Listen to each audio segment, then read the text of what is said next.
Your mouth is A spiritual steering. നിൻ്റെ വായാണ് നിൻ്റെ ആത്മീക ചുക്കാൻ. പുള്ളിങ് ഡൗൺ സ്ട്രോങ് ഹോൾഡ്സ്, അതായത് മതിലുകളും ശക്തമായ ദുഷ്ടൻ്റെ പ്രവർത്തനവും ഇടിച്ചു കളയുന്ന ദിവസമാണിന്ന്. അനേക മക്കൾക്ക് പ്രയോജനമായി തീരുന്ന ഒരു വചനമാണ് കടന്നു വരുന്നത്. ദൈവം തമ്പുരാൻ നമുക്ക് അധികാരം തന്നിരിക്കുന്നത് നമ്മൾ എടുത്തുപയോഗിച്ചില്ലെങ്കിൽ ഒന്നും നടക്കത്തില്ല. അതുകൊണ്ട് എങ്ങനെയാണത് എടുത്ത് ഉപയോഗിക്കേണ്ടതെന്ന് ഏത് വ്യക്തിക്കും അത് പഠിക്കാൻ ഒക്കും.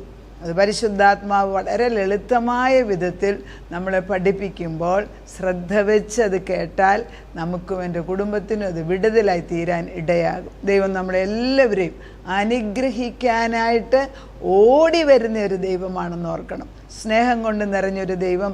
നമ്മളൊന്ന് വിളിക്കുമ്പോൾ നമ്മുടെ കുറവ് നോക്കി മാറി നിൽക്കുന്നില്ല. പലർക്കും പ്രാർത്ഥിക്കുമ്പോൾ ഉണ്ടാകുന്ന പ്രയാസം, ഞാൻ ദൈവത്തിന് മുമ്പിൽ നീതിമാനാണോ നീതിമതിയാണോ എങ്ങനെയൊക്കെ ചിന്ത വരും. പക്ഷെ ദൈവം അങ്ങനെ അല്ല കാണുന്നത്. ദൈവം നമ്മൾ വിളിക്കുമ്പം അവൻ്റെ പിതാവിൻ്റെ മക്കൾ, അതായത് മക്കളാന്ന് നമ്മൾ വിളിക്കുന്നു എന്നുള്ള ബോധത്തിലാണ് ദൈവം തമ്പുരാൻ നമ്മളെ കാണുന്നത്. അപ്പോൾ ഇവിടെ യേശു ഉണ്ട്, സംശയമില്ല.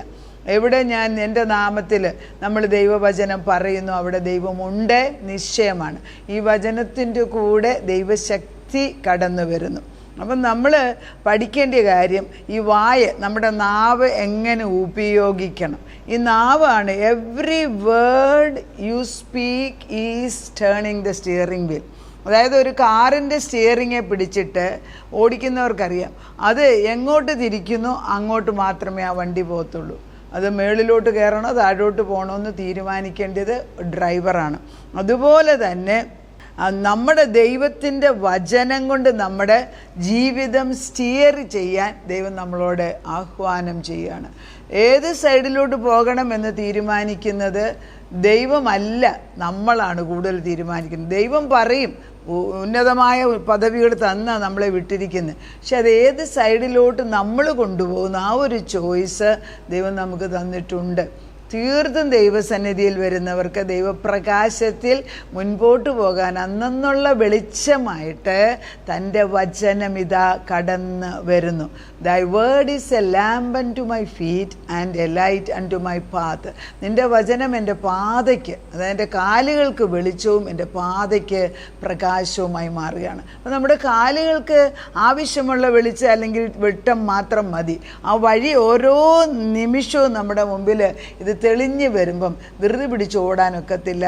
സമയമെടുത്ത് ദൈവത്തിൽ നിന്ന് ആലോചന ചോദിച്ചിട്ട് മുൻപോട്ട് പോകുമ്പം കർത്താവ് തന്നെയാണ് വഴി വെട്ടി തരുന്നത്. നമുക്ക് നമ്മുടെ തലമുറകളെ കൂടെ ദൈവസന്നിധിയിലേക്ക് കൊണ്ടുവരാൻ നമ്മൾ ഓരോരുത്തരും മുമ്പിൽ നിന്ന് നമ്മുടെ വഴി, നമ്മുടെ കുഞ്ഞുങ്ങളുടെ ജീവിതത്തിൻ്റെ വഴിയിൽ നിൽക്കുന്ന അല്ലെ ഭർത്താക്കന്മാരാകാം, നമ്മുടെ ആകാം, മുള്ളും പറക്കാരെയും പാറയും കല്ലും എല്ലാം പറക്കിക്കളഞ്ഞ് വഴി നിരപ്പാക്കുന്ന ദിവസം ആണ് ഇന്നത്തെ ദിവസം. അപ്പം നമ്മൾ മനസ്സിലാക്കണം, ധാരാളം വിത്തുകളാണ് വേദപുസ്തകത്തിൽ നമുക്ക് തന്നിരിക്കുന്നത്. You have lot of seed in you. ഒരു ചാക്ക് നിറച്ച് വിത്തുമായിട്ടാണ് കടന്നു വന്നത് കൃഷിക്കാരൻ വരുന്നത്. അപ്പോൾ ചാക്കിനകത്തിരുന്ന ഒരു ഗുണമില്ല. ഈ വിത്ത് നല്ല നിലത്തിട്ട് കൊടുക്കുക എന്നുള്ളതാണ് നമ്മുടെ ജോലി. ഞാനതാണിന്ന് ചെയ്യുന്നത്. Faith is not something that you feel. നമ്മൾ ചിന്തിക്കുന്ന കാര്യമല്ല ഫെയ്ത്ത്. നമുക്കൊരു കൺവിക്ഷൻ, ഉറപ്പുള്ളതാണ് വിശ്വാസം എന്ന് പറയുന്നത്. അപ്പം every declaration or every saying, every complaint we make has N effect in your life. ഏതൊരു കാര്യം നമ്മൾ പറയുമ്പോഴും ആ പറയുന്നതിന് വലിയ പ്രസക്തിയുണ്ട്. എന്താണ് നമ്മൾ നാവ് കൊണ്ട് പറയുന്നത് അതെൻ്റെ ബ്രെയിൻ കേൾക്കും, അല്ലെങ്കിൽ എൻ്റെ ബുദ്ധിമണ്ഡലം കേട്ടിട്ട് അതിനനുസരിച്ച് പ്രവർത്തിക്കും. അത് സംശയമില്ല. അപ്പം ദൈവം നമ്മളോട് പറയുന്നത് എല്ലാ കാര്യങ്ങളും ദൈവത്തിൻ്റെ വചനത്തിന് അനുകൂലമായിട്ട് നാം സംസാരിക്കാൻ പഠിക്കണം. ദൈവാത്മാവിൻ്റെ കൂടെ നിൽക്കുമ്പം നമ്മുടെ the question is whether you are using that power in the direction of life. ജീവൻ്റെ വെളിച്ചത്തിലേക്കാണ് ഇത് ഉപയോഗിക്കുന്നത്. അപ്പോൾ ഈ ഇരുട്ടിൻ്റെ അതെങ്കിൽ ഒരിക്കലും പ്രയോജനമില്ലാത്ത മുള്ളും പറക്കാരെയാണോ നീ വിത്തിടുന്നത്, അതോ ജീവവൃക്ഷത്തിൻ്റെ? ജീവൻ തിരഞ്ഞെടുക്കുന്നത് നമ്മുടെ ചുമതലയാണ്. നമ്മൾ ജീവിക്കുമ്പോൾ വചനങ്ങൾ തന്നിരിക്കുന്നതാണ് നമ്മുടെ ഏറ്റവും വലിയ ഗൈഡ് ലൈൻസ്. നമുക്ക് മുൻപോട്ട് പോകാൻ തന്നിരിക്കുന്ന ഈ വേദപുസ്തകത്തിനകത്ത് നന്മയും തിന്മയും കലങ്ങിക്കിടക്കുകയാണ്. കാരണം നന്മ തിന്മയുടെ ഫലം കഴിച്ചതുകൊണ്ടാണ് അത് സംഭവിച്ചത്. അല്ലെ ഈ വിശ്വാസം എന്നൊക്കെ പറയുന്നത് സ്വർഗത്തിലില്ല. കാരണം അവിടെ എല്ലാം കാണാം. കാണാത്തൊരു മണ്ഡലത്തിലേക്ക് നോക്കി ജീവിക്കാനാണ് നമുക്ക് വിശ്വാസം. അതുകൊണ്ട് വിശ്വാസം എന്ന് പറയുന്നത് നമ്മൾ ഒരു കണക്ക് ആശിക്കുന്നതിനെക്കുറിച്ചുള്ള ഉറപ്പ്, കാണാത്തതിനെക്കുറിച്ചുള്ള നിശ്ചയം എന്ന് പറയുമ്പം ആശിക്കുന്നതിനെക്കുറിച്ചുള്ള ഉറപ്പ് വരണമെങ്കിൽ ദൈവവചനം സത്യമാണെന്നും അതെനിക്ക് വേണ്ടിയുള്ളതാണെന്നും ദൈവം എനിക്ക് അനുകൂലമാണെന്നുള്ള ചിന്ത ആദ്യമേ നമ്മുടെ ഹൃദയത്തിലുണ്ടാണ്. സദൃശ്യവാക്യം 18:21 ഇങ്ങനെയാണ് വായിക്കുന്നത്: മരണവും ജീവനും നാവിൻ്റെ അധികാരത്തിലിരിക്കുന്നു, അതിലിഷ്ടപ്പെടുന്നവർ അതിൻ്റെ ഫലം അനുഭവിക്കും. എന്താണ്? നാവിൻ്റെ അധികാരത്തിലാണ് മരണവും ജീവനും. അപ്പം നമ്മൾ ഓർക്കുക, രോഗമുള്ളവർ 4th സ്റ്റേജ് ക്യാൻസറാണ്, രോഗമാണ്. നമുക്കിനി മുൻപോട്ട് വയ്യ. ആകെ കൂടെ ശരീരം അങ്ങനെ കിടന്ന് അലയാണ്. രോഗം നിറച്ച് വേദന കൊണ്ട്, സംശയം കൊണ്ട്, മരിക്കുമെന്ന പേടിയുണ്ട്, എല്ലാം മരുന്ന് കഴിക്കുന്നതിന് പ്രയോജനമില്ല. ഇങ്ങനെ ഭയപ്പെടുമ്പോൾ ദൈവം പറയുകയാണ്, നീ അതിലോട്ട് കൂടുതൽ ശ്രദ്ധ വെക്കാതെ ജീവനും മരണവും നിൻ്റെ നാവിന്മേലാണ്. 4th സ്റ്റേജിലാണെങ്കിൽ പോലും എനിക്ക് പറയാം, ഞാൻ ജീവിക്കും, ഞാൻ ജീവിച്ചിരുന്ന എൻ്റെ ദൈവത്തെക്കുറിച്ച് മഹത്വത്തോടെ പറയും. അപ്പം വചനം കൊണ്ട് നമ്മൾ പുറകിൽ ആത്മാവിൽ ബലപ്പെട്ട് നമ്മളൊരു വലിയൊരു മതിൽ പോലെ കെട്ടുകയാണ്. ദുഷ്ടൻ എന്നെ തൊടാനൊക്കത്തില്ല എന്ന് പറയണമെങ്കിൽ പരിശുദ്ധാത്മാവ് നമുക്ക് തരുന്ന വചനങ്ങളാണ് നമ്മളുടെ ഭക്ഷണം.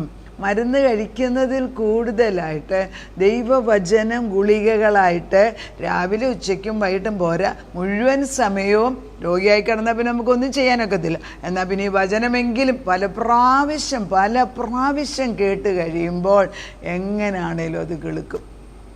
അപ്പോൾ നമ്മളൊരു പയറിടുകയാണെങ്കിൽ പയർ മണ്ണിൽ കിടന്ന് അവിടെ കിടക്കത്തേ ഉള്ളൂ. പക്ഷെ നമ്മൾ വേറൊരാൾ വന്നാൽ അല്പം കൂടെ വെള്ളം ഒഴിക്കുമ്പം അത് സ്പ്രൗട്ട് അല്ലെങ്കിൽ ചെറുതായിട്ട് കിളുക്കാൻ തുടങ്ങും. പിന്നെ അത് പരിചരിച്ചാൽ മതി. അതുപോലെയാണ് ദൈവവചനം. നമ്മൾ ഓരോരുത്തരും കേൾക്കുന്ന വചനങ്ങൾക്ക് അനുകൂലമായിട്ടുള്ള വചനം ദൈവം ആത്മാവിലാണ് അന്നന്ന് തരും. നമ്മളിന്ന് ഞാൻ ഈ പറയുന്ന വചനത്തോട് ചേർന്നായിരിക്കും ഇനി വേറൊരാളുടെ വചനം നിങ്ങൾക്ക് കേൾക്കുന്നതെങ്കിൽ നമ്മൾ ആ ഒരു വിത്തിന് വെള്ളമൊഴിച്ചു കൊടുത്ത് നല്ല ജീവവൃക്ഷമായിട്ട് കിളിപ്പിക്കുകയാണ് ചെയ്യുന്നത്. അങ്ങനെ ചെയ്താൽ തീർത്ത് നീ നടുന്ന വൃക്ഷത്തിൻ്റെ ഫലം നീ തന്നെ അനുഭവിക്കും, സംശയമില്ല. ഞാൻ ഏത് നടുന്നോ, എൻ്റെ വീട്ടിൽ ഒരു മാവാണ് നടുന്നത് എങ്കിൽ അത് മാവ് കായ്ക്കുമ്പോൾ അതേ മാങ്ങ ഉണ്ടാകും. തെങ്ങാണെങ്കിൽ തേങ്ങ. ഞാൻ ഏത് നടുന്നു, എനിക്ക് ഇന്ന് ജീവനെയാണ് ആവശ്യം, രോഗശാന്തി എനിക്ക് ആവശ്യമുണ്ട്, എൻ്റെ പ്രശ്നങ്ങൾ കഴിവ് വരണം, എൻ്റെ മക്കളുടെ ജീവിതത്തിൽ വിടുതൽ വേണം, അവർക്ക് ജോലി വേണം, എൻ്റെ ഭർത്താവ് കള്ളുകൂടി മാറണം, എനിക്ക് ആത്മാവിൽ തീഷ്ണത വേണം. ഇങ്ങനെയുള്ള ഹൃദയ ചിന്തകൾ വാഗൊണ്ട് നമ്മൾ പറഞ്ഞുകൊണ്ടേയിരിക്കുമ്പോൾ ദൈവത്തിൻ്റെ ദൂതന്മാർ അനുകൂലമായ സാഹചര്യങ്ങൾ നമ്മുടെ ചുറ്റുപാടും ഉണ്ടാക്കിത്തരും. അതിനെന്താ ചെയ്യേണ്ടിയെന്ന് അന്നന്ന് ചെയ്യേണ്ടത് ദൈവത്തിൻ്റെ പരിശുദ്ധാത്മാവ് നമുക്ക് വെളിപ്പെടുത്തി തരും. നാളെക്കുറിച്ച് ചിന്തിക്കണ്ടെന്ന് കർത്താവ് പറയുന്നു. കാരണം എന്താ? ഇന്ന ദിവസം നീ ജയം എടുത്തു എങ്കിൽ ഞാൻ എൻ്റെ കൂടെയുണ്ട്. ആ ജീവിക്കുന്ന വചനം എന്നെ ജീവിപ്പിക്കുന്നതായിട്ട് ഞാൻ കണ്ടുകൊണ്ട്, നമുക്ക് രോഗമാണ്, ആത്മാർത്ഥമായിട്ട് പ്രാർത്ഥിക്കുന്ന ഒരാളോട് പറഞ്ഞു, ഫോണിൽ കൂടെ അവർ പ്രാർത്ഥിച്ചെന്നിരിക്കട്ടെ, അപ്പം നമ്മൾ രോഗശാന്തിയെക്കുറിച്ചുള്ള വചനങ്ങളാണ് കൊടുക്കുന്നത് എങ്കിൽ ഈ വചനം ജീവനും ചൈതന്യവുമുള്ള, അതായത് ഈ വചനത്തിന് ജീവനുണ്ട്, വചനം ജീവനും ചൈതന്യമുള്ളതായിട്ട് കടന്നു ചെന്നിട്ട് അത് പ്രവർത്തിക്കുക തന്നെ ചെയ്യും. ദൈവത്തിൻ്റെ പരിശുദ്ധാത്മാവ് നമ്മളോട് പറയുകയാണ്, ആത്മാവിൽ ഞാൻ ഈ സദൃശ്യവാക്യം 18:21 വാക്യം പറഞ്ഞ അതേ വാക്യം ആവർത്തന പുസ്തകം 30:19 അവിടെ മോശ പറയുകയാണ്, ആകാശത്തെയും ഭൂമിയെയും നിലനിർത്തിക്കൊണ്ട് ഞാൻ നിങ്ങളോട് പറയുന്നു, ജീവനും മരണവും നന്മയും തിന്മ അനുഗ്രഹവും ശാപവും നിൻ്റെ മുമ്പിൽ വെച്ചിരിക്കുകയാണ്, നീ ഏത് വേണമെങ്കിലും തിരഞ്ഞെടുത്തുകൊള്ളുക. ആ വാക്യം തന്നെയാണ് സദൃശ്യവാക്യത്തിൽ എഴുതിയിരിക്കുന്നത്. ക്രിസ്തു വന്നപ്പോൾ അത് തന്നെയാണ് യേശു പറയുന്നത്, ഞാനാണ് ജീവൻ. എന്നിൽ കൂടെ അല്ലാതെ ജീവനില്ല. ആ ഒരു സത്യം എൻ്റെ ഹൃദയത്തിൽ നട്ടുകഴിഞ്ഞാൽ ബാക്കിയുള്ളതെല്ലാം മാറിയിട്ട് യേശു എന്ത് പറയുന്നോ അതിന് ഞാൻ വില കൊടുക്കുകയാണ്. ദൈവത്തിൻ്റെ പരിശുദ്ധ നാമം നമ്മുടെ കൂടെ നിൽക്കുന്നു, അവൻ്റെ സാന്നിധ്യം. പലപ്പോഴും നമ്മൾ പറയും എനിക്ക് ജീവിക്കാൻ വയ്യ, എൻ്റെ രോഗം മരിക്കാൻ പോകും. അതിന് പകരം നമുക്ക് പറയാം എനിക്കോ ബലമില്ല, പക്ഷെ ബലമുള്ളവൻ എൻ്റെ കൈക്ക് പിടിച്ചിരിക്കുന്നു. എനിക്ക് രോഗമെന്ന് തോന്നിയാലും രോഗത്തെ സൗഖ്യമാക്കുന്നവൻ്റെ മരുന്ന്, അവൻ്റെ വചനം എന്നിൽ കൂടെ, അവൻ്റെ രക്തം എന്നിൽ കൂടെ ഇപ്പോൾ ഒഴുകിക്കൊണ്ടിരിക്കുക.